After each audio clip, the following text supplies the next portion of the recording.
Hi, thank you for joining us. With us today is Sumitra Narayanan, the Manager of Customer Success and Scale at Braze. Hey, everybody, and hey, Ben. It's so nice to be here. Thank you so much for joining us today. Why don't we dive into it? Tell us a little bit about who you are, what you do, and your path to becoming a CS leader.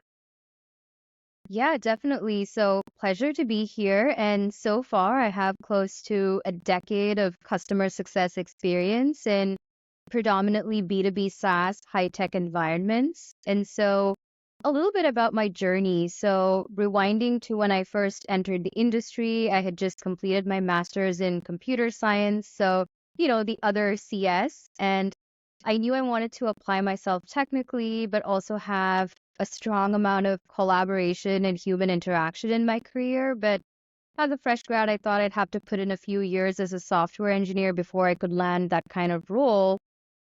Luckily, though, serendipitously at CleverTap, which back then, about 10 years ago, was a tiny Series A startup, found me and thought I'd be a strong fit as their first technical CSM. So that's how I got into customer success, though I hadn't even heard of it before then. And I leaped at the chance and really loved it. I wore a variety of hats outside of the CSM role, ranging from pre and post sales solution engineer to even content marketer. And this deeply influenced how we built and scaled our customer success program globally. And I was really glad to have that kind of influence as our first technical CSM hire or our first CSM hire altogether at CleverTap. And so overall, this time at CleverTap was really a good opportunity for me to gain my bearings in customer success, really cement those fundamentals of building relationships as well as driving outcomes, both of which are critical to CS, building relationships and driving outcomes. So after CleverTap was when I made the leap from IC to customer success leadership, and this was at Linear B. And so I came in as the first customer success hire altogether at Linear B and was tasked with owning and building our customer success program from scratch. So I brought in our first few hires, built out our core process and strategy, and can proudly say that I played a role in rigging us from an early stage Series A startup to a growth stage Series B company over just a little more than a year, though I was pretty much drinking from the fire hose that entire time and learning so many things on the fly. And finally, today, I'm continuing my leadership journey as a manager of a customer success commercial or scale team at Braze, which is the industry leading platform for customer engagement in a very similar space to CleverTap, actually, in the MarTech space. So, to kind of wrap things up here, I'll say, though I got into customer success somewhat by accident, I've felt more and more compelled to stay over time. CS is definitely the backbone that's core to protecting and growing a company's revenue. In fact, McKinsey found that anywhere from one third to half of total revenue growth comes from existing customers. And we also know that it's magnitude. So anywhere from 5 to 25x from Harvard Business Review, right? More expensive to acquire new business than it is to retain or grow your existing customer base. So really CS is important and I'm so happy to be on the front lines in CS. And aside from the whole commercial component we discussed, I've again enjoyed being on the front lines at the forefront of the product, being able to influence its development while building lasting relationships. Oh, that's And great. That's that's my career path. well, it Toward sounds like a great career, and you've had a lot of awesome experience, kind of implementing a lot of things. So, what advice would you give somebody for the first 100 days as head of a CS? yeah, definitely. So the way that I would break this up is if we were thinking of that first 100 days, I like to typically break that up into three segments or three phases. 0 to 30, so the first 30 days, the next 30 days, so 30 to 60 days, and then 60 to 90, or I guess you could say 60 to 100 days even. So when we talk about that first phase, the first 0 to 30 days, what you really want to do is to be a sponge. You want to listen, understand, analyze, process information.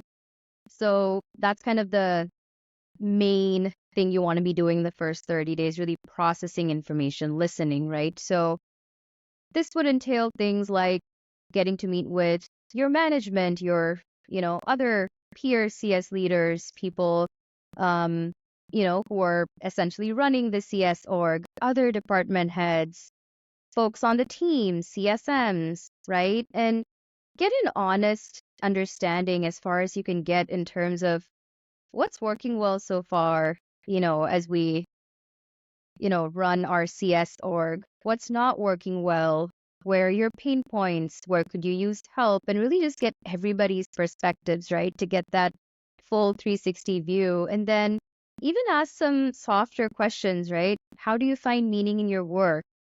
And then, of course, an important one, how do you align yourself to the company's top line and outcomes? And I think this is really something important to think about because it's very easy, even for leaders, to get so lost in the weeds in the day to day that we're not really thinking about how do I align myself or how am I aligning myself and my team to the company's OKRs? Because if you're unable to do that, then perhaps we've lost our way a little bit, right? We always need to be in a position to back up our value to the company.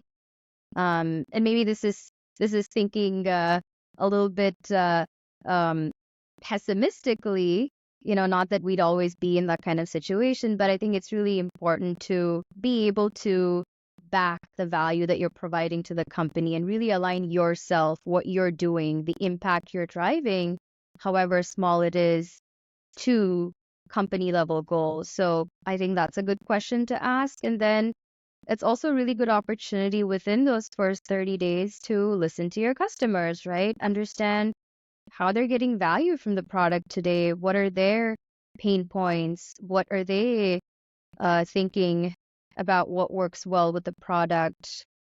How have they been able to reach their goals with your product, right? Are they blocked in any way? What are some obstacles, right? What could we be doing better to help you reach your goals with the product? And then kind of the frank question of, do you see this partnership continuing the long term? I mean, it's a difficult, loaded question to ask sometimes, but definitely a good question to ask. And you always have the excuse of, hey, I'm new here and I'm figuring things out, to, I guess, ask this question very candidly, but I think that's something good to ask. So I'll pause there. I know this is just the first 30 days, but I'll pause there. Hopefully that's clicking so far. Yeah, that sounds really great. And I'd love to hear, about the next, Mhm. 60 to 90 and 30 to 60. That'd be fantastic. Yeah, definitely. So getting to the next 30 days, right? The 30 to 60 days phase that we had just talked about.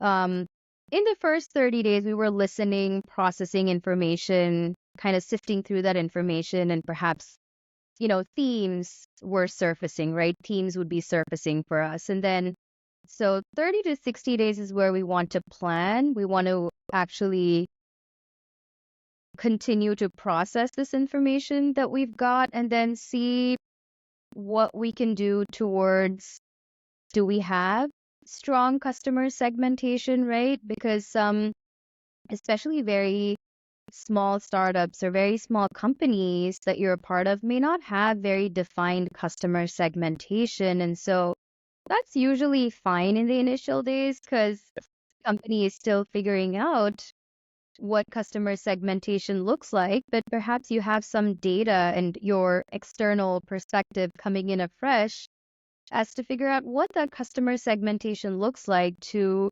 really help streamline our efforts in CS, right? Spend time kind of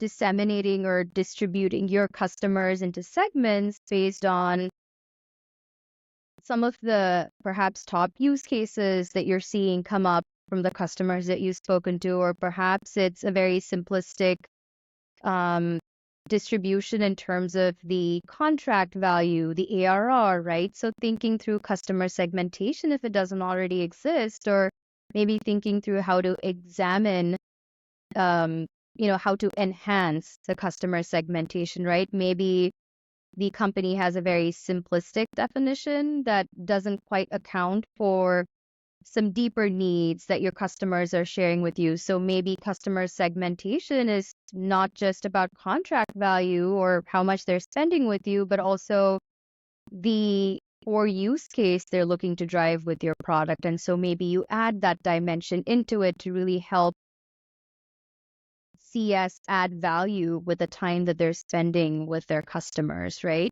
And so customer segmentation is something to think through. And then if onboarding is within the purview of customer success, which it sometimes is in smaller companies, thinking about how can we make the onboarding process more efficient so as to perhaps nip in the bud some of the leading indicators that customers are alluding to post onboarding, right? Some of the pain points that they've brought up, maybe those can be alleviated by addressing steps in the onboarding process. And then post onboarding nurture. How are we engaging with our customers post onboarding to ensure that within those first few days of them using the product that they're able to get to that first value very quickly, right? Because if they're not seeing that first value, then that's definitely a leading indicator towards churn in the long term. And so perhaps there's a little bit of automation that can go into it too, especially if you have lots and lots of customers per CSM, then maybe there's some product usage indicators or some automated emails that can go out. So that's something to think about. And then renewals, expansions, automation around that, making it easy for CSMs to tackle those, right? Tag team with the sales team and tackle those. And then other interlock, right? Not just interlock with sales, but how does CS work with product, marketing, engineering, ops, finance? Because in the first 30 days, you've spoken to other department heads. So perhaps there's ways that we can help each other as we work towards the same common goals as a company, right? And then health scoring for customers, team KPIs, right? To align to the company's top line if those aren't well defined. Capacity planning, right? And then if, again, you're at a super small company and you don't really have the tools for automation, that's fine. You don't have to over optimize right away, but maybe you have a ton of Google Sheets and you're like, hey, I think it's time for us to get a CRM of sorts or get a customer success source of truth of some sort, right? So that's something to consider. So that would be the next 30 to 60 days of planning. And I know that was quite a bit. So I'll pause right there before I get to the last Oh, 60 to keep rolling. You're killing it. I love this. This is a very detailed answer. I feel like I could go start right now somewhere. Thank you. Yeah, I know I essentially went very, very into detail It's here, great.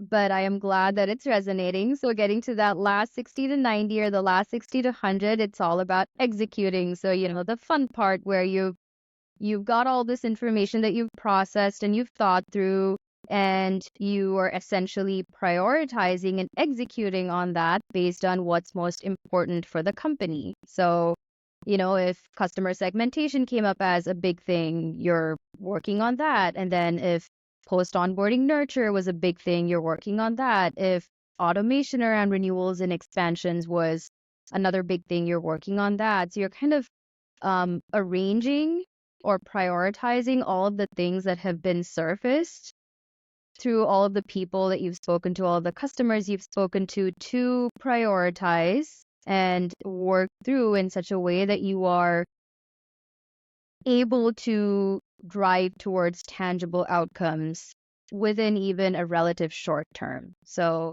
yeah, just setting that plan into motion, executing is what you would start off doing in the 60 to 90 or 60 to 100 phase. So, lots of info there. So, yeah. That's awesome. So after you've gotten through those first 100 days, what is your current strategy? Yeah, definitely. And I can perhaps speak to how we do this at Braze and also generally how I've typically seen it be in other customer success orgs. So we have three main pillars that we typically focus on in customer success at Braze. And so that first important pillar is really customer nurture, which again ties to retention, right? Being able to retain our customers. And of course, growth is also baked into that, right? retaining and growing our customers. So customer nurture is that first important pillar of CS strategy. And then customer adoption, right? Of course, that does tie to customer nurture, retention to some degree, though I would say that that first pillar of customer nurture is more outcomes driven, whereas customer adoption is more of like the means of getting to that outcome. So essentially, through that customer adoption pillar, we are working with our customers day to day to help them meet their goals through our platform. And so that's the adoption pillar. And then the third pillar is customer advocacy. So, when all is good with, our customers, they are very sticky with us, they're growing with us, they're meeting their goals, achieving their goals through our platform.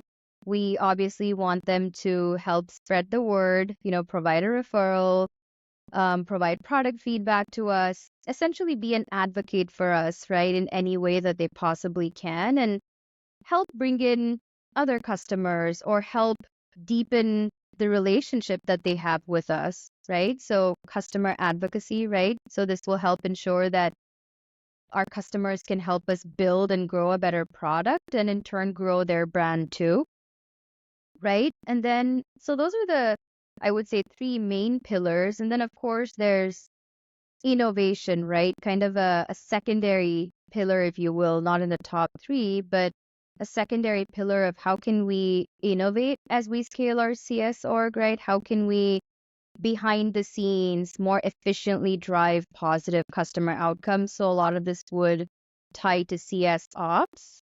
So some internal innovation. How do we collaborate even better with our sales partners, our product partners, right? As examples to drive customer outcomes. And how do we make it easy for CSMs to track health scores for their customers? Kind of all of the behind the scenes that goes into that, as well as external innovation. How do we make it easy for CSMs to spend time with their customers where it's truly valuable, right? So really just thinking of how to power the CS org, how to develop the strategy, how to build the right processes and behaviors as we scale our CS org. So I would say that's a secondary pillar as well. But yeah, those are some of the focuses. So how do you measure the success of all these pillars and these focuses?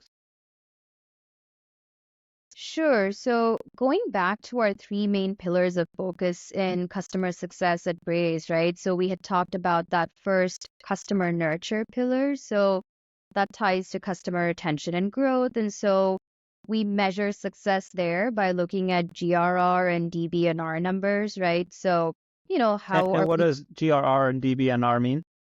So GRR, yeah, of course. So GRR is again gross renewal rate, right? So we're looking at that, like how much of existing business is retained, right? So this is not looking at upsells or expansions. And then DBNR, right? Dollar-based net retention is looking at expansion, upsells as well. So we are looking at GRR and DBNR numbers to get a sense of how we're doing towards our customer nurture, towards our customer retention and growth. So that's that first pillar we were talking about and how we measure success towards that.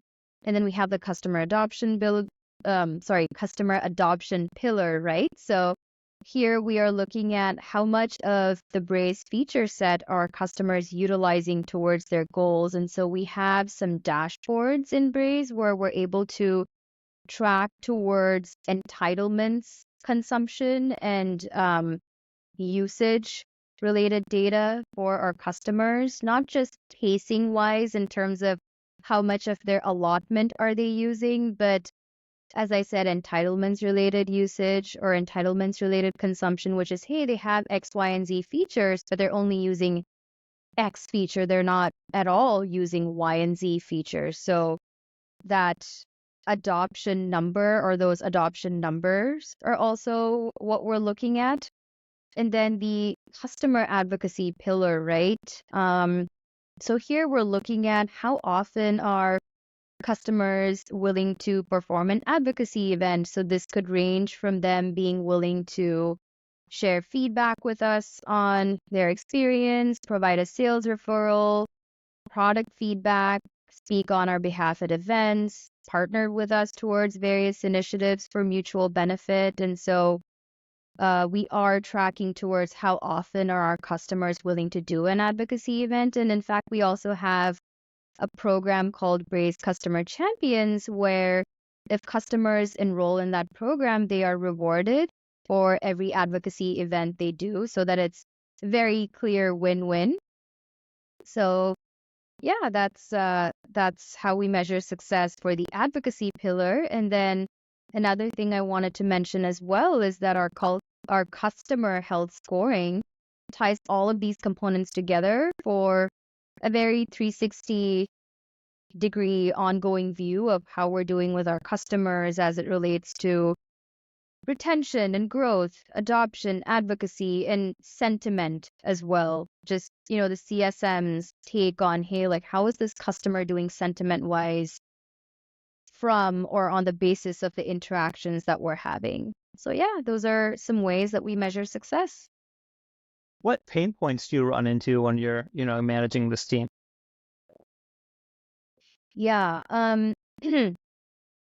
So as a frontline manager at Braze, I sometimes get caught up with a lot of in the weeds tasks and need to really stay proactive about constantly stepping back to take a look at the bigger picture. So I definitely brought this up earlier in the conversation too, about it's really easy to get lost in the day-to-day weeds and lose sight of how is my team's work tying to the bigger picture, right? To our overall CS org goals, our overall company goals. And so in the effort to get better at this and take a step back from those day-to-day weeds, one thing that's been working well for me is to block off a couple hours, at least an hour, some amount of time at the end of each day. And I have it blocked on my calendar as well, purely to focus on honing my management skills and to think about strategic efforts. How can I better align myself and my team towards our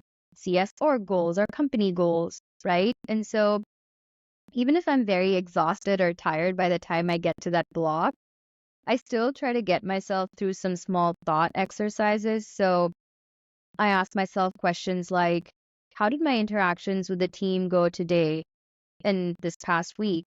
What could I have done better? What went well, right? So this leads to me doing some research on how I can improve as a manager, how I can double down on the things that I'm doing well as a manager, some areas I need to focus on learning more about as a manager. So it's not just about management skills, I would say, but also how can I provide better air cover to my team, right? So how can I entrench myself in MarTech industry knowledge, right? Because Braze is in the MarTech space, so our customers are looking to us for best practices, benchmarks. How do we be the best in terms of our life cycle strategy? So I want to be able to provide guidance to my team, not necessarily to tell them what to do or tell them nitty-gritty how to advise their customers, but just provide that additional layer of guidance. And so I too want to make sure that I am working closely along with my CSMs to understand the industry landscape that we're in, and then also ensure that I'm filling in any gaps with a rapidly developing product, right? So it's very hard to stay on top of things, right? Braze and so many other SaaS platforms, and not even just SaaS, any tech you can think of is constantly evolving. So carving out that time to be able to fill in any product platform gaps that I have, again, so I can provide curated guidance to my CSMs, right? Be able to provide that air cover. And then another question that I ask myself is, what are some of our inefficiencies and how can we avoid spending time on some of the smaller tasks or even the CSMs attended to today? So this leads to broader strategic thought on how we can improve our CS processes and better meet our needs and outcomes. And I think this is also a question that is close to my heart because one of my strengths, what I feel one of my strengths is as a leader is creating process based on gaps and pain points I see, bridging the gaps, connecting the dots, building process that is efficient and makes life easy for all sides. So this is something that I like to think about as well. And then towards answering those questions, towards, being able to take that step back, I find that having weekly team syncs with my team of CSMs kind of forces me to step back. It makes it easier for me to be on the same page with them, build camaraderie, set iterative weekly focuses as a team based on our high level OKRs and goals, and just be able to, again, like take a step back from those day to day weeds, connect with the team, and understand what we're truly working towards. So that really helps as well. And I think the human side of it, right, building camaraderie with the team really helps from having management get too overwhelming, right? Because sometimes all you're thinking about is, oh, like goals, outcomes, results, all of that. And again, like it's a great way to take a step back and celebrate the wins as well. So yeah. It's great. How do you build a partnership with the C-suite? Yeah, so that's a good question. So I actually wrote an article about it quite a while ago, not specifically with building relationships with the C-suite, but more so how you would form strong cross-functional bonds. And I think this applies here too. Um, and so the first time that I set out trying to build a cross-functional bond with a cross-functional stakeholder, though, this wasn't somebody specifically in the C-suite, so I can get to the C-suite part of part of it later in the answer. But just to give you an example of how I went about it the first time and what I learned from it, which has helped me get better at building strong cross-functional bonds, right? So, um, I was working with an engineering stakeholder and we were looking to work together on a process so that our team, our customer success team, would be alerted by engineering whenever a customer's setup was stalling because we had identified this to be a leading indicator to churn. Though I did struggle with the fact that while I was very process driven and my CS team was very process driven, the engineering team we were working with was a little bit more free form. And so we were really getting stuck with building what I thought was a very simple process, just alert us when a customer setup is stalling. It really in theory is not too hard to identify.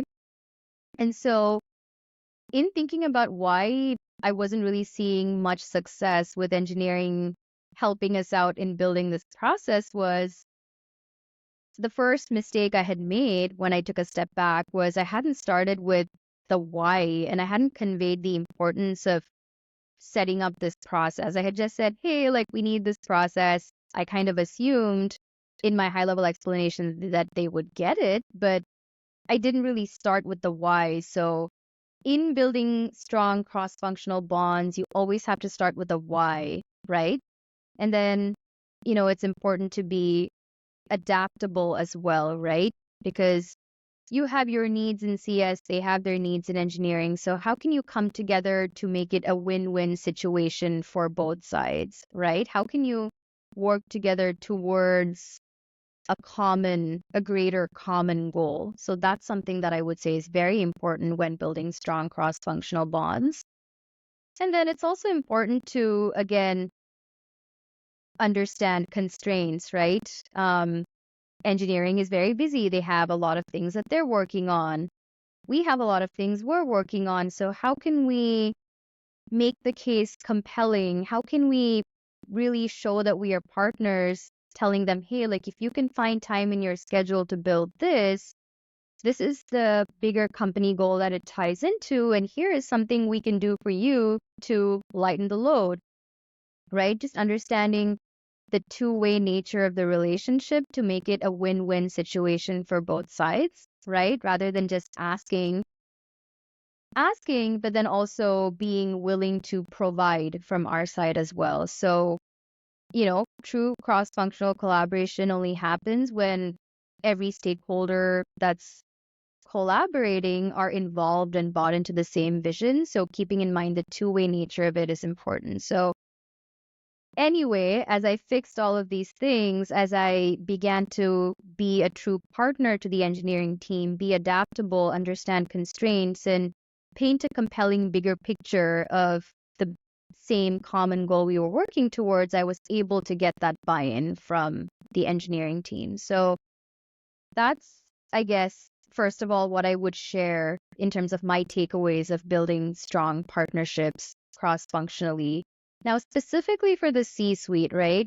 So same thing applies to C-suite, right? But you need to go that extra level to help make them aware of how your work or our work is providing value and drives towards what they care about, right? Everybody in the C-suite is, of course, tasked towards these higher level company goals, company OKRs, right? GRR and DBNR that we talked about a little bit earlier in the conversation are definitely a part of what we're driving towards as a company, right? So being able to tie your efforts, show how they bubble up to driving these high level initiatives is a great way to gain buy-in with your C-suite. Now, it's not always clear, and I get it, it's not always clear cut, but still, there's always a way to tie. There's usually a way, and if not, you probably have to rethink what you're working on, but there's usually a way to tie the value of what you're doing towards these higher level goals that the C-suite cares about.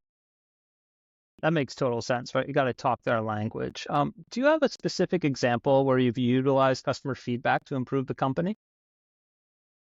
Yeah, definitely. So I'm happy to share how I've approached this in the past, right? Um, so my previous company, Linear B, I spearheaded an initiative known as Customer Storytime. And so the purpose of this was to have a broader forum to share customer point of view, the good, the bad, the ugly, with other internal teams such as marketing, product marketing, and engineering to help influence product roadmap and strategies. So I can share like what this drove towards and then perhaps speak of an example. But essentially having this customer story time helped move the needle on metrics that were key to several teams, right? So marketing, as an example, was able to refine on and create case studies and use case solution pages based on top customer pain points. Because just to kind of go back to a high level example here, we had several customers that were saying, hey, this view is not as useful to our engineering managers. Can we get more of these metrics on the view that would actually make it more helpful for engineering managers to use to run their stand-ups? And so we found it wasn't just one or two customers, but a lot of customers sharing this same pain point. So having this customer story time session on a regular basis helped bring to the fore common pain points, really bring the customer voice to the forefront, provide us an opportunity to distill this feedback to other departments. And so, again, marketing was able to then refine on and create case studies and use case solutions pages to alleviate these pain points, right? At least advise on what could you be doing differently to use this view in a way that actually helps you have a more meaningful stand-up, right? And so we were able to use these case studies and use case solutions pages not just to address current customer problems or pain points, but also generate quality MQLs, right? Helping spark more epiphanies among prospects or those in the market looking for a tool like ours. And then engineering, of course, they were able to say, okay, so we understand that customers are preferring these types of metrics. And this does align with our overall product vision. So we could start baking more of these metrics into this view to make it more useful for engineering managers to run their stand-ups, right? And then sales was able to take this feedback to better understand what prospects might be looking for based on what customers are saying. So this helped them generate more new business. So this, as an example, we were able to, in one quarter, have sales exceed their quarterly ARR targets, that is annual recurring revenue targets. And in one particular quarter, we were able to have them reach 128% of their goal based on, and a lot of this was tied to insights that they were getting in customer story time sessions, right? And then product marketing was able to create quality assets around new features, explainers, objection handling, based on what customers were objecting to or what customers wanted to learn more about, right? That again tied back to our ability to retain customers to GRR. And then product, of course, was able to work with engineering to improve the customer experience, right? Improving NPS and sealing the deal on customer renewals and expansions, right? Therefore, GRR and DBNR based on what customers were saying. So yeah, it was basically a really good opportunity to get everybody on the same page about what customers were saying, and as feasible, bake it into our strategy as a unified company moving forward, building a platform that achieves outcomes for customers and also ensures a good experience for our customers. So yeah. I love it. That's a really great answer. What do you think is the future of customer success? Yeah. So everyone is probably talking about AI, but I'd like to bring up something more human-centric. So CSMs are often so focused on getting into the weeds on tactical customer questions or going on and on about the product that they forget to take a step back to be genuinely curious about high-level customer goals. And unfortunately, you can't really solve for what you don't know. So in my opinion, discovery, which we all conventionally thought of as a sales skill, is increasingly surfacing, as a need to have skill for CSMs. So even at SaaStr 2023 last year, Sangeeta Chakraborty, the CRO at Miro, had said, there is no post-sales in SaaS. You're always proving value and reselling to customers. This is a mindset shift.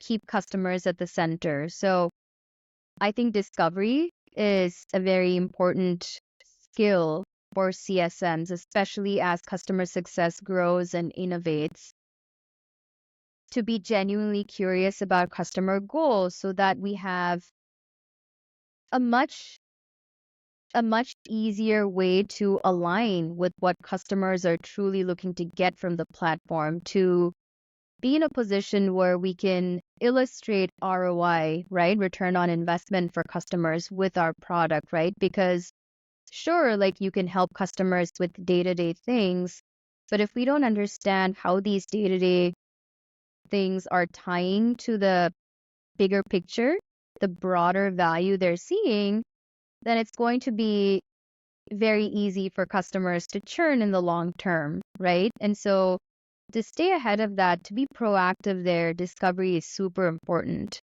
right? And if you want to prove value, right, you of course have to know your customers' goals and what really moves the needle for them. And so in terms of a framework to go about asking discovery questions, because this is a skill that feels very foreign or uncomfortable to CSMs, right? So a framework for this that I've really derived value from myself is Bob London's Radically Authentic Discovery Framework. And it's very simple, right? Just through a few brief, simple questions, I've uncovered customer wins, opportunities, and even risks through that framework. So I really like it. I think it's a game changer of a framework because it's very lightweight, efficient, easy to incorporate in your day-to-day conversations with customers, and it's actually customer centric versus being product centric. And I think that's really the shift we have to make in CS, because it's really easy to go on and on about, oh, the product has this feature and this new feature that's coming out. But if customers are not seeing how it ties into their goals, they don't care. So I think discovery really helps us be customer centric. And as customer success evolves and industry innovates at breakneck speed, I think it's become all the more critical to smartly anticipate your customers' needs so that you can stay relevant to them, right? And even in this book that I read recently by Wayne McCullough, he alludes to this in his book, The 7 Pillars of Customer Success, in his chapter on the future of customer success, where he says discovery is part of the fundamental basis for being proactive as a CSM, right? So being proactive as a CSM, not just day-to-day reactive, ensuring that you're truly curious, you're able to do the discovery that you need to do to learn about customer goals is super important as CS grows and innovates. And I'd also add, kind of getting to the end of my answer here, I would also add that leveraging automation, right? Even AI to help save CSM's time. So I am getting to AI here at the end. So leveraging AI to help save CSM's time and allow them to focus where it makes more sense is something that I see happening, right? More often as we innovate. And so one simple example I can think of is Athena, which is a great tool to automate various workflows involving interaction with our clients via Slack. So we have Slack channels with some of our customers at Braze. And so, for example, customers come to us on these Slack channels with various questions and inquiries and feedback. So, for example, is the customer coming to us with a question for the support team? So Athena is an automation that essentially identifies that. And if you just react with an emoji, it will send that as a request to our support team. Do we need to help the customer file a product request? Also easy to do through Athena automation, and the list goes on. So basically, a tool like Athena is a great way of using AI and automation to take away a lot of the manual efforts from CSMs day to day to enable them to focus on being more strategic with their customers and spend time where it's really valuable. So I definitely see essentially a AI powered but human perfected approach be very core to the future of customer success. I agree with you. I think discovery and having a human touch is really important while still being as efficient as possible. This is my last question for you. What else should we know about you and how can we follow your career?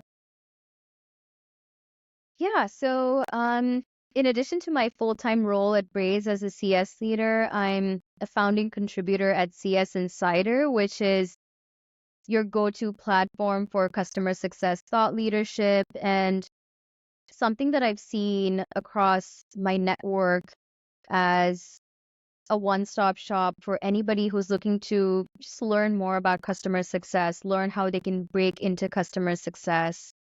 Makes all of the information and takeaways and learnings very accessible to them.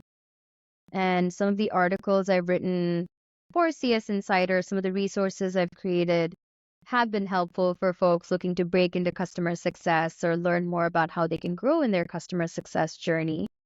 And I've also recently become a customer success coach at Pathway, which is CS Insider's community for those looking to break into or grow in their CS careers. And then shifting to a more personal front, I've lived in Canada, the United States, and India. So I've been exposed to a variety of cultures, and I feel that this has really enriched the perspective that I bring to the table.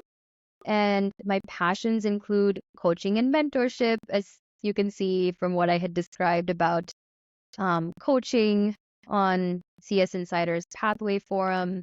I really enjoy writing. I've written quite a few articles for CS Insider, and I look forward to continuing to keep that up. And then combining my passions of coaching, mentorship, and writing. I have been coaching individuals on their resumes and even grad school, college applications for more than 10 years now. So, great way for me to combine my passions that I really enjoy doing. It's very satisfying to see folks get their dream job or get into their dream school thanks to a little of the efforts or coaching that I've been able to provide to them. And I'm also very passionate about health and well-being, music, learning more about Indic heritage, indigenous cultures, I guess exploring my own Hindu culture, animal rights advocacy.